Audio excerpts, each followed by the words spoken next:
طب ليه وانت بتختار شريكك بتختاره بسهولة؟ انت المفروض تدقق في كل تفصيلة وانت بتختاره اكتر من لبس. عمرك لاحظت وانت بتختار لبسك بتحتار في تفاصيل كتير؟ بتحتار في الخامة، في المقاس، في ان هو يريحك، في ان هو يسترك، في ان هو يحميك. وانت بتختار اي لبس تختار اللي على قدك ومناسب ليك، مش واسع عليك ومبهدل عليك. مش بتختار اللي ضيق عليك وخنقك، بتختار كمان الخامة اللي مناسبة ليك، مش خامة تحررك او خامة تعملك حساسية على جسمك. بتختار اللي يسترك، بتختار اللي يدفيك وقت البرد ويحميك من الحر.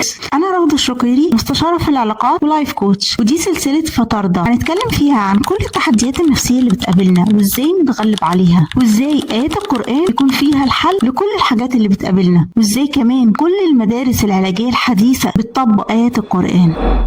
اختار اللي يحميك ويسندك وقت ضعفك، اختار اللي يسترك مش يفضحك. عشان كده ربنا سبحانه وتعالى قال في كتابه العزيز: هن لباس لكم وأنتم لباس لهن. اختار ربنا كلمة اللباس، الملبس، وفيها إعجاز كبير جدا. ازاي الملبس بنختاره بتفاصيل كتير، عشان كده مش أي حد هيكون مناسب ليك وانت بتختاره. في شخص يبان ان هو واو وتحفة ومفيش زيه، بس هو ما ينفعكش. طريقته وطريقة تفكيره وكل حاجة مش مناسبة ليك. عشان كده فكر 1000 مرة وانت بتختار شريكك. اختار اللي مناسب ليك زي ما بتختار اللبس اللي مناسب ليك ومناسب لجسمك ولون بشرتك والخامة المريحة كمان. اختار اللي يريحك، اختار اللي يسعدك، اختار اللي يسترك ما يفضحكش، اختار اللي يديك الأمان مش اللي تحس معاه بالخوف. مش أي واحد ينفع لأي حد، لازم يكون مناسب ليك. خد وقتك ودقق في كل التفاصيل وخليك دايما واثق، ولسوف يعطيك ربك